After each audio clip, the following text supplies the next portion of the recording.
हर जानिब तबाही और बर्बादी के मनाजर, इमारतें खंडरात में तब्दील। ईरान अमेरिका जंग बंदी के दौरान इसराइल से बड़ी बड़ी खबरें सामने आने लगी। ईरानी मिसाइलों ने इसराइल में कैसे और कितनी तबाही मचाई, इस बारे में आमिर रज़ा से बात करते हैं। आमिर भाई, जंग बंदी जारी है, ईरान के जो मिसाइल थे उन्होंने जो इसराइल में तबाही मचाई थी वो खबरें जंग के दौरान तो सामने नहीं आ सकी, लेकिन अब आहिस्ता आहिस्ता वो खबरें सामने आ रही हैं। तबाही और बर्बादी के मनाजर नज़र आ रहे हैं, इमारतें ज़मीन बोस खंडरात में तब्दील।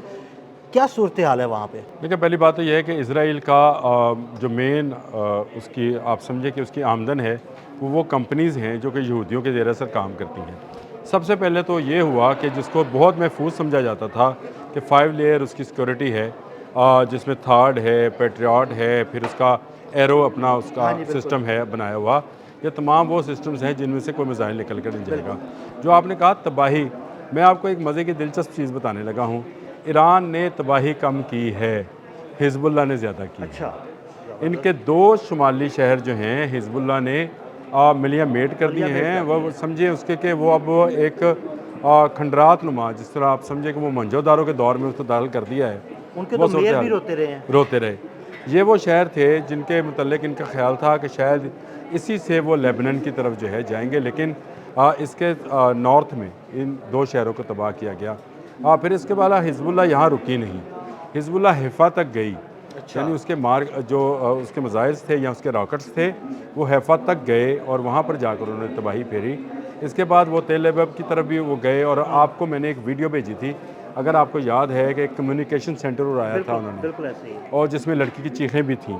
वो हमने को पता नहीं वीडियो नहीं लगाई होगी, मुझे नहीं अंदाजा नहीं था। अच्छा, स्टिल निकाल के रखी। अब मैं आपको बताता हूँ वहाँ पे अब तबाही की दास्तानें सामने आना शुरू हुई हैं। देखें, मैं इस पूरी जंग में 40 रोज़ा जंग में एक बात कहता रहा हूँ तवातर के साथ कि इजराइली मीडिया के ऊपर जो है बहुत कंट्रोल किया हुआ है। वहाँ वीडियोस नहीं बनाने दी जा रही, वहाँ पर जो इंटरनेट है वो सिर्फ चंद मखसूस जगहों पर अवेलेबल है, और वो भी उन्हीं सिक्योरिटी कैमरे थे उनको भी बंद कर दिया उनको भी गया बंद था कर दिया ताकि गया वहाँ था। से भी वीडियोस लीक ना हो अब ये जो बंकर्स में रहे हैं उस बंकर्स की क्या सूरत हाल थी। इनको रातों को चूहे काटते रहे हैं, ये भूखे रहे हैं, इन तक खाना नहीं पहुंचता रहा है। ये ऐसी दास्तानें हैं जो कि आपको आहिस्ता आहिस्ता मिलना शुरू होंगी। यानी इनके साथ वहाँ पे क्या सलूक किया गया, यहूदियों के साथ क्या सलूक है, मैं ये बताना चाह रहा हूँ। वहाँ से कंपनीज भागकर यूरोप की तरफ वापस जा रही हैं। ये वो सूरत हाल है जिसमें बेंजामिन नेतन्याहू की सियासत डूब रही है। अब आ जाए उनकी बिल्डिंग्स का, वो जो आपने मुझे तस्वीरें भेजी बड़ी ज़बरदस्त, वो ज़बरदस्त सिर्फ इसलिए कह रहा हूँ, तबाही किसी की, मैं किसी के हक़ में नहीं हूँ, लेकिन इस तबाही का ज़िम्मेदार ख़ुद इजराइल है। इस तबाही का ज़िम्मेदार ख़ुद बेंजामिन नेतन्याहू है। मैं इन तमाम यहूदियों से कहता हूँ, तमाम सहूनियों से कहता हूँ कि आप बाहर निकलें। आप जिस तरह से मुजाहरे कर रहे हैं इसको और बढ़ाएं ताकि दुनिया में अमन आए। ये एक बंदा जिस तरह से पूरा हिंदुस्तान जो है उसको मुदियाना सोच का हामिल करार दिया जा रहा है, इसी तरह आपको नेतन्याहू की सोच का करार दिया जा रहा है, और दुनिया में यहूदियों के मुतल्लिक नफ़रत जो है उसमें इजाफा हो रहा है, कमी नहीं आ रही है। अब इस मैं यही कहूँगा कि इस शख्स ने कल गज़ा पर दोबारा हमला किया, लेकिन अपनी सूरत हाल ये है कि वहाँ पर इस वक्त भी 23,500 प्रॉपर्टीज़ तबाह हो चुकी हैं और उनके क्लेम दाखिल किए गए। छोटा सा मुल्क है ना, छोटा सा मुल्क है, और वहाँ पर 23,500 23,500 मैं वो बता देता हूँ, मैं उसका ब्रेकअप भी बता देता हूँ।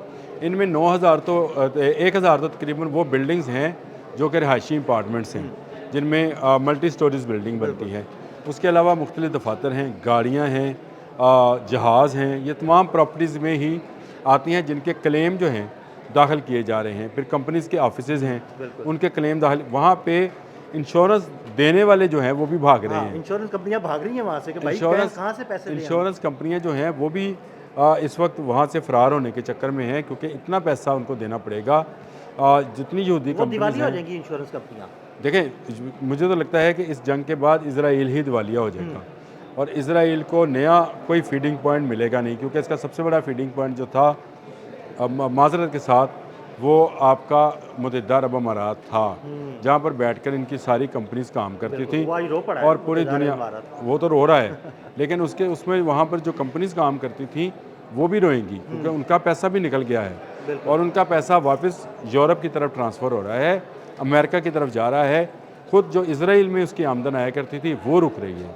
तो ये एक ऐसी सूरत हाल है जिसमें आपको एक बड़े पैमाने पर तबाही जो है नज़र आती है। उनकी गाड़ियाँ तबाह हो चुकी, उनकी बिल्डिंग्स तबाह हो चुकी, और सबसे बड़ा जो तबाही का निशान है, उनका अपनी गवर्नमेंट की सिक्योरिटी पर इतमाद उठ गया है, यानी वो भी तबाह हो गया है, क्योंकि वो ये समझते थे कि 5 लेयर्स का आयरन डूम हमने बना रखा है, तो इस तक कोई मिसाइल, कोई रॉकेट, कोई ड्रोन नहीं आएगा। ईरान ने बड़ी आला हिकमत अमली के साथ अपने ड्रोन्स को इस्तेमाल किया, अपने मिसाइल्स को इस्तेमाल किया, और फिर उसने क्लस्टर बमिंग को इस्तेमाल किया। जब उसने ये देखा कि उसके मिसाइल इंटरसेप्ट होते हैं बड़े पैमाने पर, तो उसने क्लस्टर बमिंग शुरू की। जब क्लस्टर बमिंग शुरू की तो ये भागकर अब कौम मुत्तहिदा में गए कि जी ये तो बैन है। उसने कहा जी अगर बैन है तो ये भी साइन कर दें, मैं भी साइन कर देता हूँ। ना इसराइल ने साइन किया, ना अमेरिका ने साइन किया, ना ईरान साइन करेगा। उसके बाद ये क्लस्टर बमिंग को नहीं रोक पाए।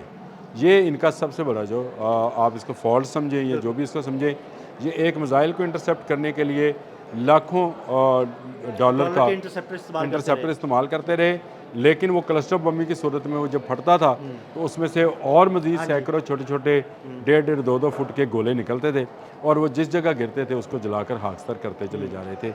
ये है वो तबाही की दास्तान जो इसराइल आज के दिन तक छुपा रहा है। आपने वो खैर मुझे वो चीज़ें पता नहीं कहाँ से ढूंढ कर भेज दी जिनमें ये सारी चीज़ें शामिल थी। आमिर भाई, अभी कुछ इलाकों की तफसीलात सामने आई हैं, अभी मज़ीद इलाकों की तफसीलात देखें, आई हैं सामने? ये है दूर दराज इलाकों में। देखें, जो दमूना में इनकी तबाही हुई है, ये अगर उसको सामने लेकर आएंगे तो इसमें तो 2-3 एक चीज़ें जो हैं इनकी भी पकड़ी जाएंगी कि दमूना में ये न्यूक्लियर वारहेड बनाते हैं। ऐसा ही है। इनका जो एटमी रिएक्टर है वो न्यूक्लियर, अगर ये दमूना साइट को इंटरनेशनल बॉडीज़ के लिए खोल दें तो कल ही पता चल जाएगा कि इसराइल जो है उसकी क्या पावर है। लेकिन ईरान ने वहाँ तक अपना मिसाइल पहुँचाकर इनको ये बता दिया कि आपका अगर मेरा एटमी रिएक्टर जो है वो महफूज नहीं है, तो आपका भी महफूज नहीं है, इसराइल का भी महफूज नहीं है। इसके बाद ये एटमी रिएक्टर से नहीं तो ये नंतस में जा रहे थे, इस्फहान में जा रहे थे, फरोदो में जा रहे थे, ये तमाम जगहों पर हमला करना चाह रहे थे। लेकिन इन्होंने जब वहाँ पर मिसाइल दागा है ईरानियों ने, पासदारानी इनकलाब ने, उसके बाद ये रुके हैं। ये इनकी तबाही की दास्तानें अदील साहब अभी आहिस्ता आहिस्ता लम्हा ब लम्हा बाकी दिनों के अंदर भी आएंगी, और ये तबाही की दास्तानें ऐसी हैं कि लोगों को सुनकर हैरत होगी कि नेतन्याहू ने अपने मुल्क को किस तरह से तबाह कराया पासदारानी इनकलाब से, जिसकी शायद इनको तवक्को भी नहीं। बिल्कुल, बहुत शुक्रिया आमिर भाई। आमिर भाई ने बड़ी तफसील के साथ इस सारी तबाही के बारे में आपको बताया। मज़ीद अपडेट्स के लिए हमें फॉलो करते रहें। अदील अहमद और आमिर रज़ा को इजाज़त दीजिएगा। अल्लाह हाफ़िज़।